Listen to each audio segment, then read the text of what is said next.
parole que nous allons partager, nous avons des versets, mais des livres différents. Nous allons d'abord lire dans 1 Jean, chapitre 3, verset 9. 1 Jean, chapitre 3, verset 9. Voici ce que nous dit cette parole. Celui qui est né de Dieu ne s'adonne pas au péché, car la vie qui vient de Dieu a été implantée à lui et demeure à lui. Il ne peut pas continuer à pécher puisqu'il est né de Dieu. Amen. Amen. La deuxième parole que nous allons partager se trouve dans 1 Jean chapitre 1 verset 8. 1 Jean chapitre 1 verset 8 nous dit ceci. Verset 9. Verset 8. Si nous prétendons n'être coupables d'aucun péché, nous vivons dans l'illusion et la vérité n'habite pas en nous. Alléluia. Nous mettons la parole.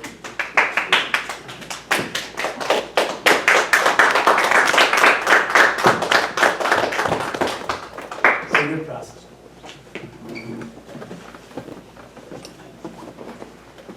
En regardant ces deux paroles, c'est très difficile. Ce sont deux paroles opposées. L'une nous dit,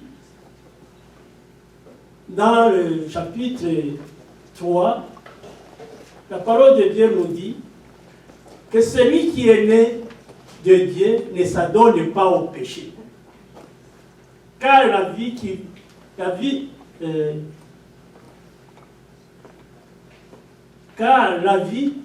qui vient de Dieu a été implantée à lui et demeure à lui. Autrement dit, il ne pêche pas. Il est parfait.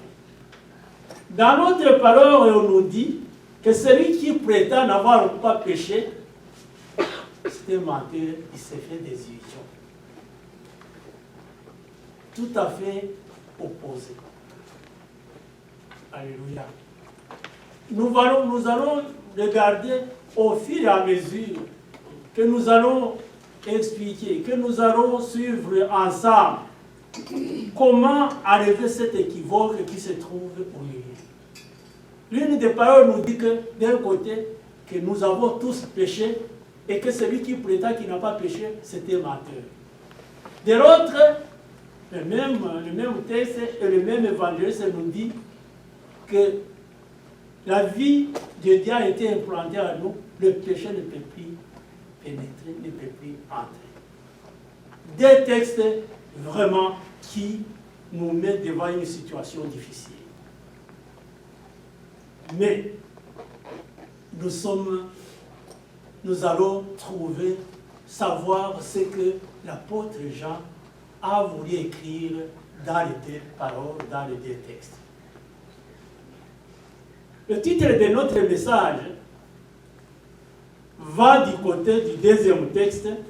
La méconnaissance du péché, c'est une illusion. La méconnaissance, dire je n'ai pas péché, tu t'es fait des illusions, tu te trompes toi-même. Parce que tout le monde est péché, tout le monde a péché, tout le monde a été privé de la gloire de Dieu. C'est ça que la parole de Dieu. Et pourtant, si nous regardons,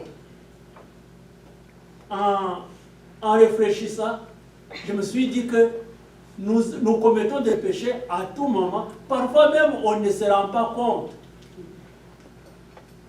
À cause des circonstances, à cause de la situation dans laquelle nous nous trouvons. J'ai donné comme exemple, il nous arrive de refuser de pardonner parce que nous n'avons pas reçu des excuses. Quelqu'un dit, moi, je ne peux pas lui. Cette personne, je ne pardonne pas. Pourquoi? Parce qu'il ne s'est jamais excusé. Logiquement, il a raison. Mais spirituellement, il n'a aucune raison. Parce que notre Seigneur Jésus-Christ, lorsqu'il était coué à la croix de Golgotha, il y avait déjà qui le hiouaient autour de la croix. Il y avait déjà qui venaient le bourreau qui venait de le crucifier. Il y avait plusieurs personnes. Il les a regardées, il a demandé, il les a pardonnés en disant, Seigneur, pardonne-le parce qu'ils ne savent pas ce qu'il faut.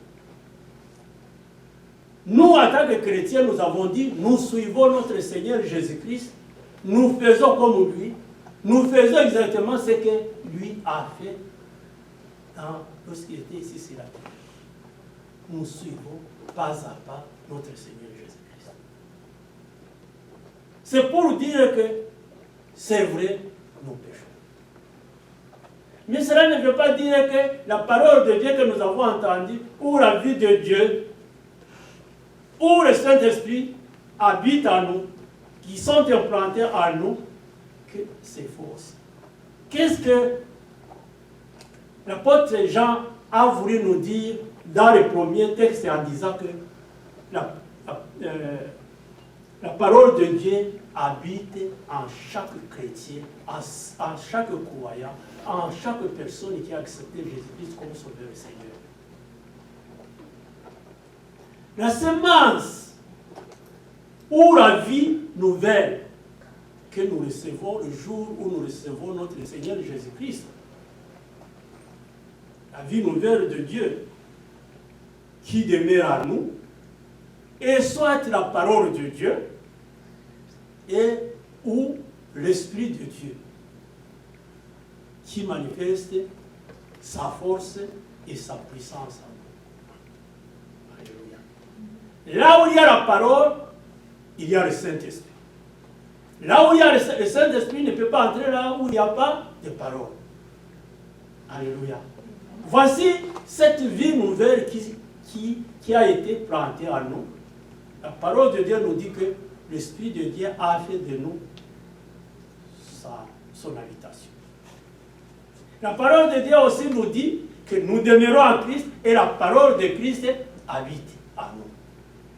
Voici ce que, en première partie, c'est que l'apôtre Jean a voulu nous dire dans cette parole. Alléluia. L'apôtre Jean, dans ce verset, n'enseigne pas que le chrétien ne peut plus pécher. C'est pas ça. Et qu'il est devenu parfait. Nous ne sommes pas parfaits. Il n'y a que parmi les hommes, il n'y a que notre Seigneur Jésus-Christ qui est parfait. Nous tous, nous luttons. Mais il veut dire que sa vie, que la vie d'un chrétien, n'est plus caractérisée par la pratique du péché. Qu'est-ce que c'est être caractérisé par le péché? Ça veut dire que lorsque nous avons accepté Jésus-Christ, nous ne prenons plus place à côté de mon cœur. Alléluia. Les gens qui parlent mal de Dieu, les gens qui parlent mal de l'Église, les gens qui parlent mal de la parole de Dieu, les gens qui parlent mal de Jésus-Christ, les gens qui mentent. Il y a même des groupes qui existent, qui collaborent, qui ont des crèves, les crèves déjà des adultères. Alléluia. Qui vont dans un groupe où ils échangent les femmes. Nous ne sommes plus là et nous ne pouvons plus entrer là-bas. Nous ne sommes plus dans les groupes des gens qui se mettent ensemble pour critiquer par jalousie. Inter fait comme ça. Tu sais que Inter est devenu comme ça. Est-ce qu'il le mérite vraiment? Nous ne sommes plus là. Parce que ce sont des critiques par jalousie. Nous ne sommes plus là où nous mettons ensemble pour critiquer des serviteurs de Dieu. Nous savons que critiquer un serviteur de Dieu, Dieu n'accepte pas. Il ne touche pas à mon loin. Ne touche pas à mon serviteur. Nous savons que Mariam a essayé. Elle était prophète. Est-ce que c'est par Moïse que Dieu parle? Parce que Moïse avait commis une faute en Israël, il avait amené une femme étrangère. La critique était vraie, mais il n'avait pas le droit de critiquer le serviteur de Dieu. Dieu défend son serviteur. Ne viens pas chez moi pour venir, ici nous n'avons pas, mais en Afrique, lorsque tu commences à commenter sur mon domestique, sur mon travail, ce n'est pas à toi. Toi, tu es entré dans la maison, tu es reçu, le reste, ça ne te regarde pas. Jamais critiquer le serviteur de Dieu, parce que tu t'attires une malédiction. Mariam a reçu sa part, il a eu la lèpre. Et Aaron a dit demander pardon, demander à Moïse, prie pour Mariam. Mais Dieu n'a pas accepté immédiatement, il a dit, il doit d'abord subir la sanction et je verrai après. Frères et sœurs en Christ, il y a des choses que nous commettons, il y a des choses que nous faisons, probablement sans le savoir, et que nous sommes en train de nous attirer des malédictions. Dieu n'accepte pas qu'on touche son serviteur. Lui-même, il sait que si son serviteur ne travaille pas bien, il va le punir. Mais ce n'est pas à nous de prétendre que nous voyons, que nous remarquons, que nous faisons ceci. C'est très important de le savoir. Donc, Jean ne dit pas que nous sommes parfaits. Il y a de ces péchés que nous faisons sans le savoir, qui entrent dans notre vie, pas parce que nous avons la mauvaise volonté, mais parce que c'est quelque chose qu'on voit, on le dit. Ce qu'on remarque, on peut le redire. Alléluia. Nous voyons un serviteur de Dieu en train de prêcher. Ce serviteur de Dieu m'a dit qu'il fait ceci. Et garde-toi de parler de ses serviteurs. S'il a fait ça, Dieu le sait plus que toi. Et si tu le sais, prie pour lui. Mais ne commande pas sur ce qui est en train. J'ai appris, il paraît qu'il fait ceci, il paraît qu'il fait cela. Non, ce n'est pas ton problème, ce n'est pas ton serviteur. C'est le serviteur de Dieu. Il n'y a que son patron qui peut faire quelque chose. Toi, ton travail est de prier. Lorsque tu vois qu'il y a quelque chose qui ne va pas, prie. Mais ne fais pas de commentaires négatifs ou de commentaires erronés. Tu t'attires des malédictions. Alléluia. C'est-à-dire que Jean veut dire que sa vie, la vie d'un chrétien qui a reçu le Saint-Esprit et la parole de Dieu, n'est plus caractérisée par la pratique du péché. C'est ainsi que dans le chapitre précédent, il procède par opposition. C'est-à-dire, si vous lisez dès que vous arrivez à la maison, dans 1 Jean chapitre 2, il parle de la lumière. Il oppose la lumière aux ténèbres. Vous le verrez. Il oppose la vérité au mensonge. Il oppose Christ à Antichrist. Qu'est-ce que ça veut dire? Il dit que celui qui a reçu Jésus-Christ n'est plus dans les ténèbres, il est dans la lumière. Et que partout où il arrive, les ténèbres le fuient. Alléluia. C'est ça notre travail. Lorsque nous entrons quelque part où il y a la lumière, il y a les ténèbres, ça doit fuir. Si les ténèbres ne parviennent pas à fuir, c'est que toi aussi tu es encore dans les ténèbres. Il faut que les ténèbres prennent fuite.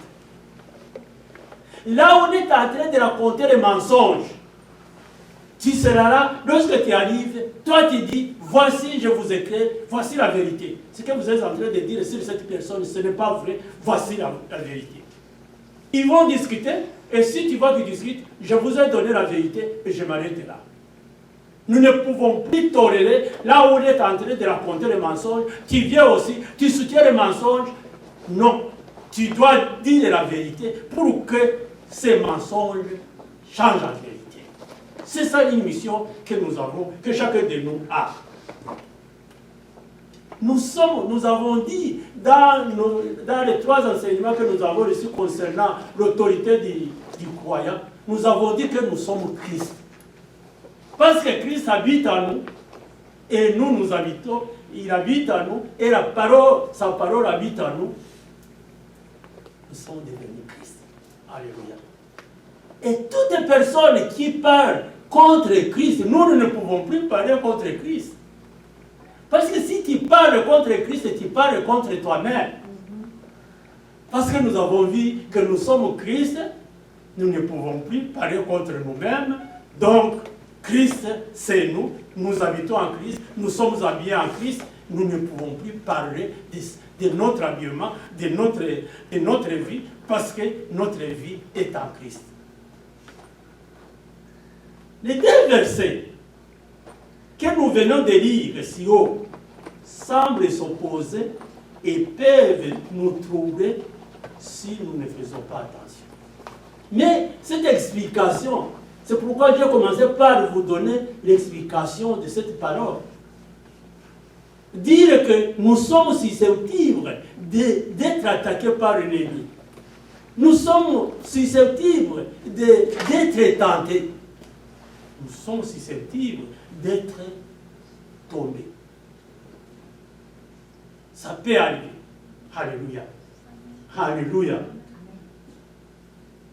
Ça peut, et lorsque nous lisons ça, ça nous trouble. Mais lorsque nous recevons une explication, comme je viens de vous expliquer, vous comprenez que Jean n'avait pas dit. Passons une fois à Paul. Paul, lorsqu'il parle de l'assemblée de Dieu, il dit l'assemblée des saints.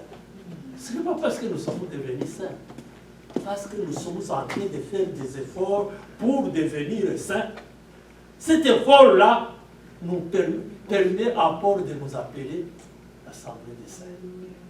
Lorsque nous sommes en train de fournir des efforts, de combattre, d'arriver à quelque chose, Dieu nous attribue déjà la qualité des saints, la qualité des triomphants, la qualité de ceux qui ont remporté la victoire.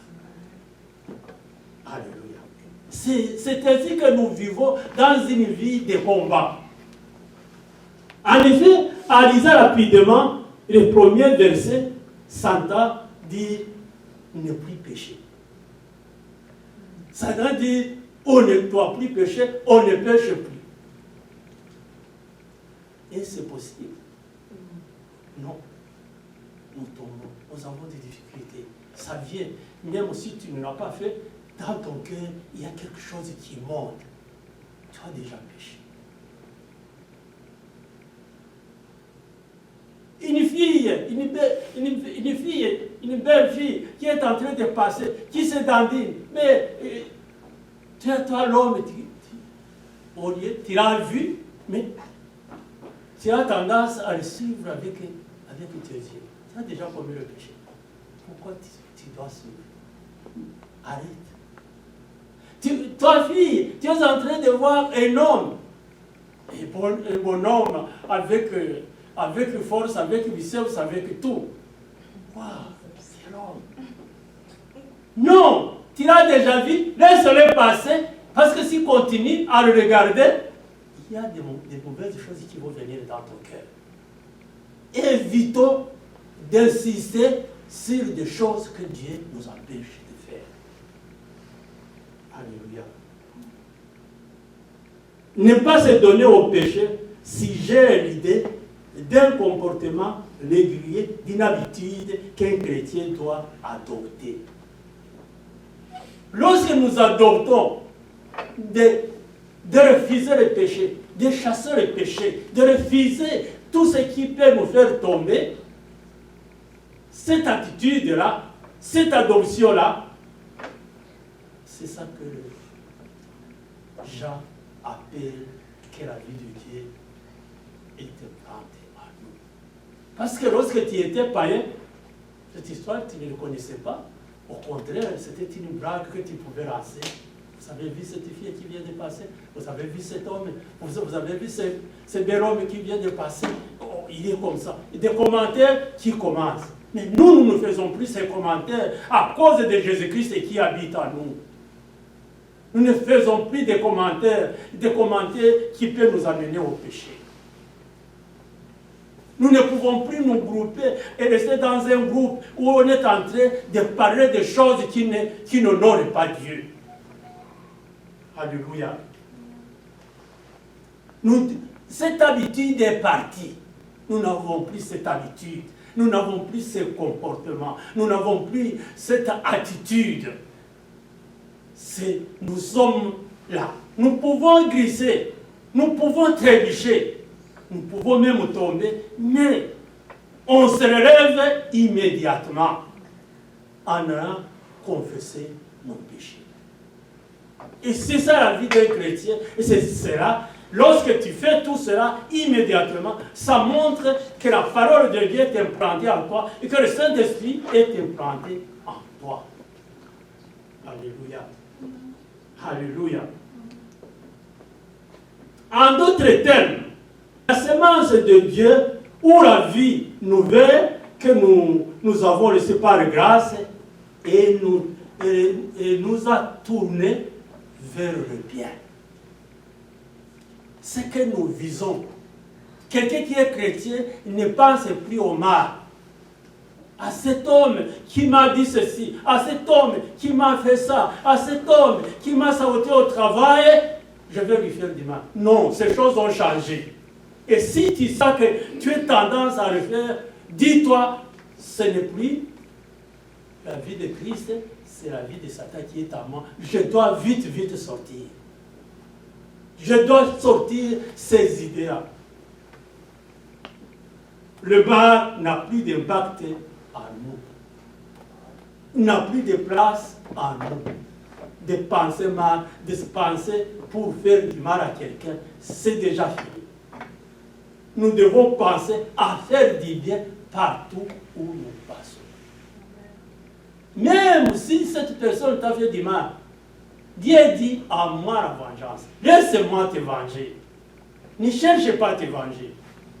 Ne passe pas toute la journée en train de regarder. Il a passé encore. Il est là encore. Il a parlé encore. Et tu seras fatigué. Qui souffre, c'est toi.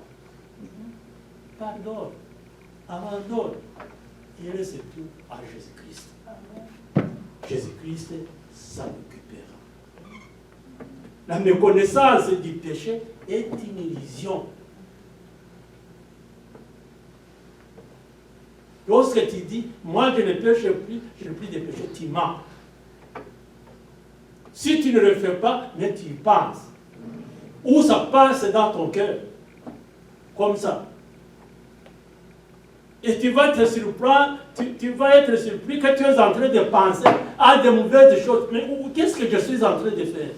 Mais tu viens de faire 5-10 minutes en train de vivre dans cette situation. Satan est très malin. Il nous fait vivre certaines choses.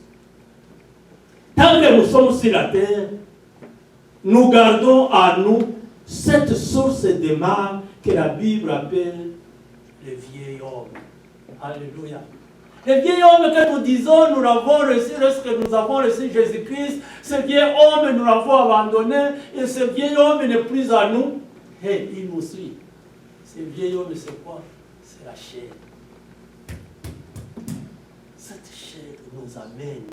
Cette chair nous amène envie des choses. Au lieu de demander à Dieu, tu as envie d'avoir ce que les autres ont. Pourquoi? Qui donne? C'est Dieu. C'est Dieu, c'est ton Père. C'est Dieu, c'est ton Dieu. Tu es son enfant. Pose ton problème. Expose ton problème à Dieu et attends. Au lieu d'avoir la jalousie, au lieu de regarder ce que les autres ont. La chair. La chair ou vieil homme qui est constamment prêt à nous influencer. Ce corps nous influence a fait pas mal de choses.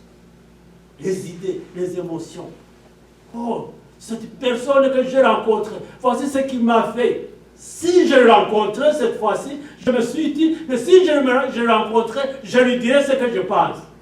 Putain, à ce moment-là, tu vas pardonner, mais la colère remonte. Qui fait remonter ça? C'est Satan. Combat Satan qui est derrière toi. Tu dis, ce n'est pas moi, c'est Satan. Satan, va-t'en. Je ne veux pas de toi. J'ai autorité sur toi. Nous avons appris à exercer notre autorité sur l'ennemi. Alléluia. Alléluia. C'est pour cela qu'il nous arrive même, en tant que chrétiens, de commettre des fautes. Parfois, tu peux chasser, ce sont des tentations, mais parfois, tu te trouves que tu es dedans. Tu trouves les gens en train de parler du mal de ton frère, de ta soeur, tu embarques. Et tu vas te rendre compte que tu es en train de parler de ta soeur, de ton frère en Christ. Tu es déjà loin. Oh, même lui, il en parle. Il le sait parce qu'ils prient ensemble. Alléluia. Évitons. Tournons notre langue avant de parler. Que ça tourne dans la bouche. Je dois dire ou je ne dois pas dire. Je dois me prononcer ou je dois me taire. Avant de parler. Alléluia. Ne pas reconnaître cette faiblesse en nous serait se tromper soi-même. Chacun de nous a cette faiblesse. C'est pourquoi nous devons être vigilants. C'est pourquoi nous devons veiller à ce que ça n'arrive pas, parce que Satan peut le faire entrer d'un moment à l'autre, n'importe quand et n'importe comment. Tu regardes le mur t'amène des idées de personnes qui n'ont rien à voir avec le mur. Satan est capable de faire tout cela. Nous devons veiller. Nous devons être vigilants. Lisons Jacques chapitre 3 pour comprendre encore davantage. Jacques chapitre 3. Jacques chapitre 3, versets 2 et 3. Voici ce que Jacques nous dit. Car chacun de nous commet des fautes bien des manières. Celui qui ne commet jamais de faute dans ses paroles est un homme parvenu à l'état d'adulte, capable de maîtriser aussi son corps tout entier. Quand nous mettons un morceau dans la bouche des chevaux pour qu'ils nous obéissent, nous dirigeons aussi tout leur corps. Alléluia. Alléluia. Notre langue. Cette langue bénit. Cette langue donne des choses. Cette langue, de cette langue sort les eaux limpides. Mais cette langue sort aussi des eaux sales. Des malédictions et des bénédictions. Ça sort de la bouche. Nous devons veiller à ça. Tu te trouves en train de maudire quelqu'un alors que tu n'as pas, c'est quelque chose que tu n'as pas médité, mais tu es en train de le dire. Très facile. C'est pourquoi la parole de Dieu nous dit, parle moins, écoutez beaucoup plus. Alléluia. Cette parole nous fait connaître. Tant que une image illustre la disproportion qui existe entre la taille de la langue et ses effets. Une petite chose, un petit organe qui se trouve ici dans notre bouche, mais qui nous fait commettre des gaffes. Beaucoup de gaffes. Alléluia. Même si tu dis, moi je ne peux pas pécher. Ta langue, tu vas trouver que ta langue a fait quelque chose de terrible. Alléluia. A fait quelque chose de terrible. Alléluia. Alléluia. Il est important de maîtriser notre langue. Dire ma langue, je ne te donne pas la permission. Tais-toi. Arrête. Alléluia.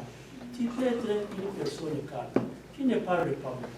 Mais lorsque tu parles, tu es en train de parler de quelqu'un. Tu es en train de détruire quelqu'un. Tu es en train de salir quelqu'un. Tu es en train de salir la maison de Dieu. Ta langue est sortie.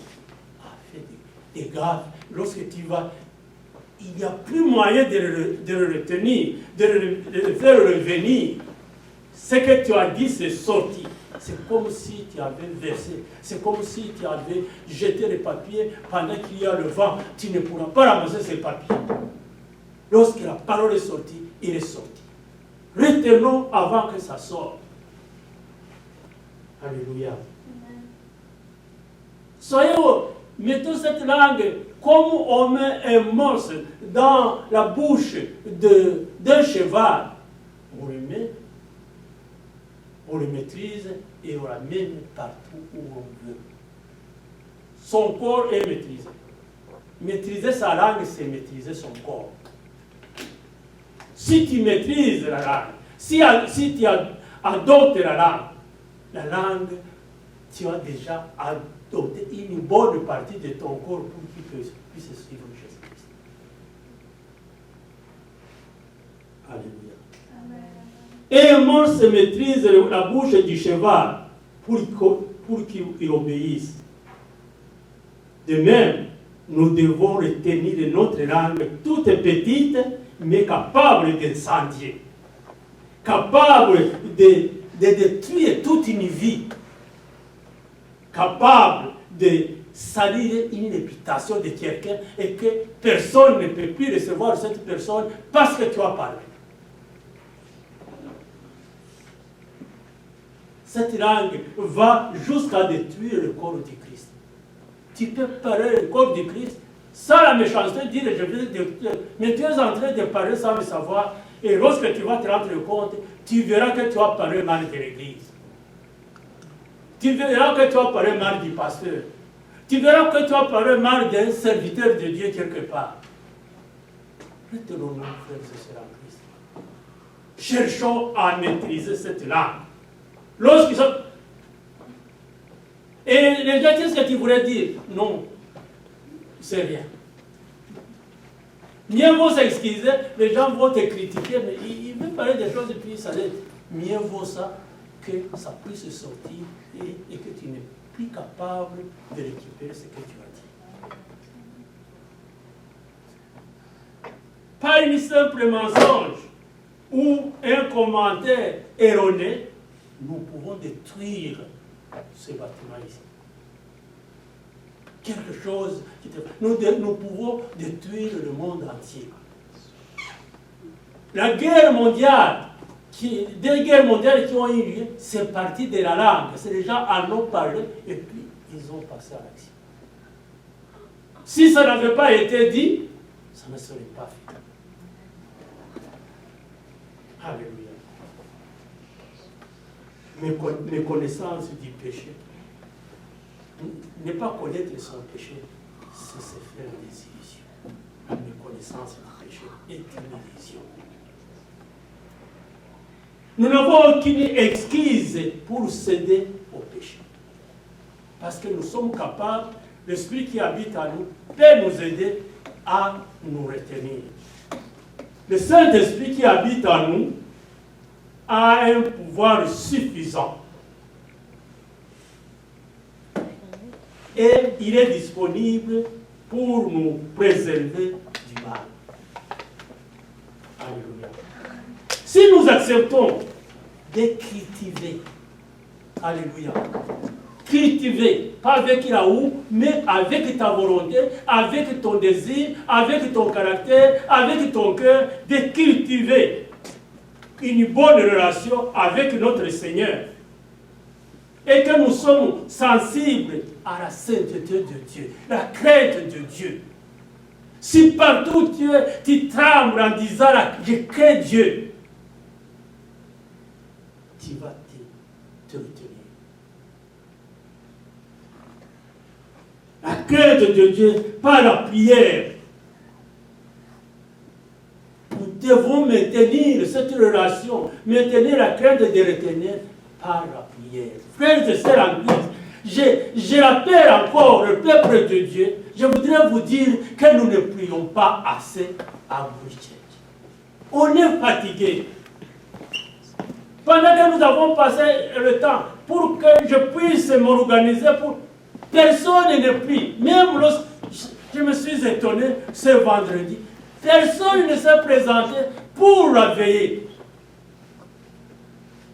Je ne sais pas ce qui s'est passé.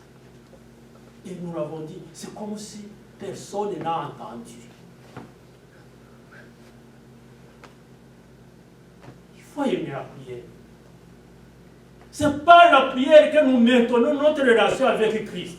C'est par la prière que Dieu nous entend.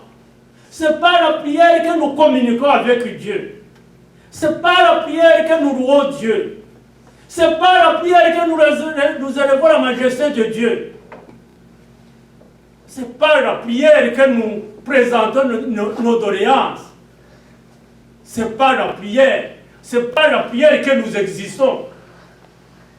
C'est par la prière. Nous devons prier sans cesse.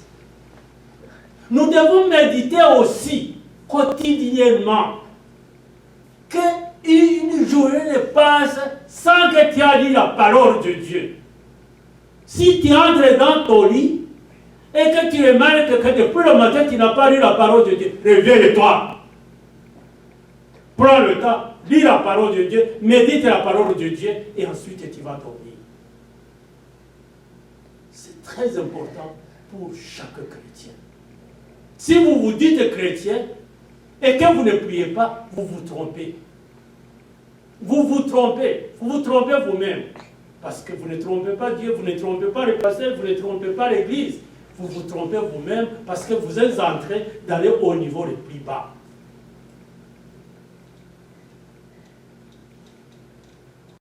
Mais si nous prions sans cesse et que nous méditons continuellement la parole de Dieu, nous ne trébucherons pas. Alléluia. Mais si ça nous arrive, malgré que nous avons pris toutes ces dispositions, l'apôtre Jean nous donne un remède. Si on parvient, malgré cela, malgré que tu as tout fait, que tu es tombé, Jean nous donne une solution. Ils ont 1 Jean chapitre 1, verset 9. 1 Jean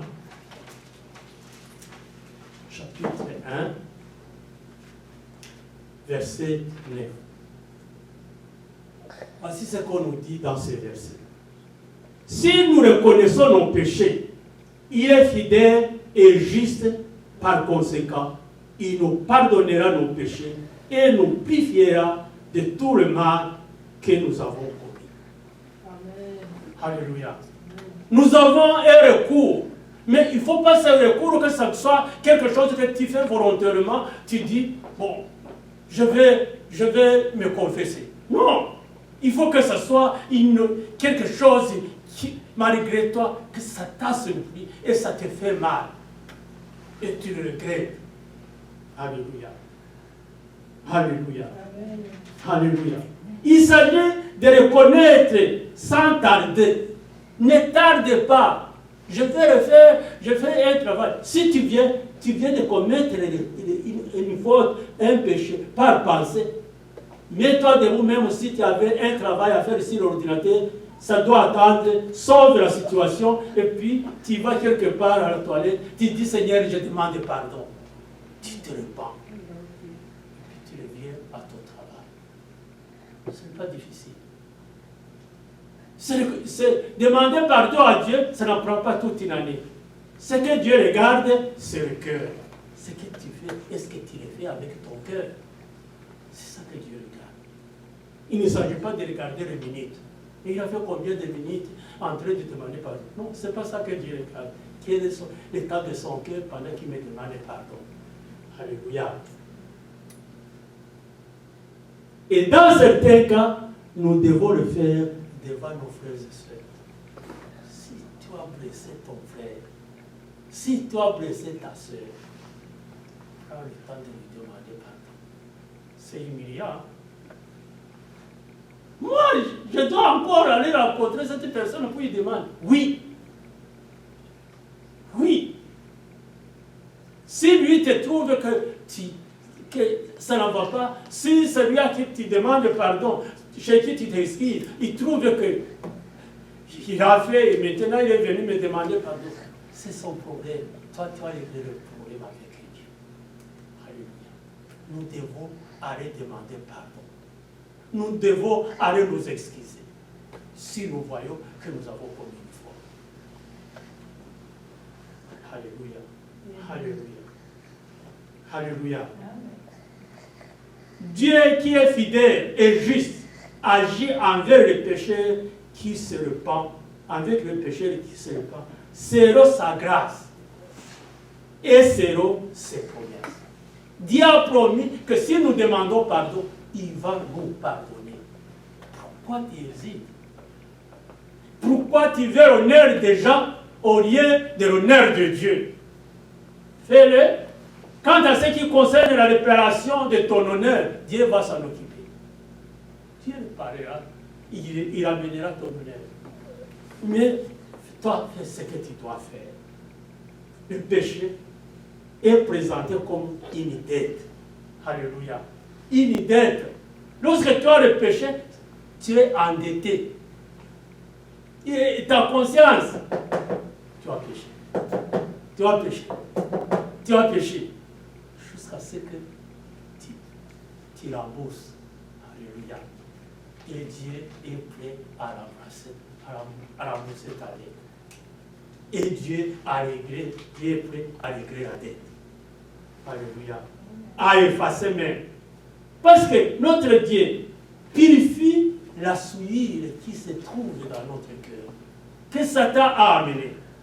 Il fait cette faute, cette erreur, il le fait disparaître devant lui. Lorsqu'il t'a pardonné, ça ne sera plus devant lui, il a jeté derrière. Et un jour où tu vas tomber encore, il te dira, mais encore toi? Comment les hommes le font? Je t'ai pardonné hier. Encore aujourd'hui. On dirait que tu l'as fait exprès. Mais Dieu ne nous dira pas ça. Dieu dit, je t'ai pardonné cela, et ce que tu vas faire après, tu vas aussi demander. Si c'est la même chose, que tu as la faiblesse dans le même domaine, Dieu dit, je suis prêt à te pardonner. Je suis prêt à te purifier. Je suis prêt à te rendre agréable. Alléluia. N'hésitons pas de demander pardon lorsque nous avons péché. Dieu est là, disposé pour nous nettoyer toutes les souillures qui salissent notre cœur. Que le Seigneur vous bénisse.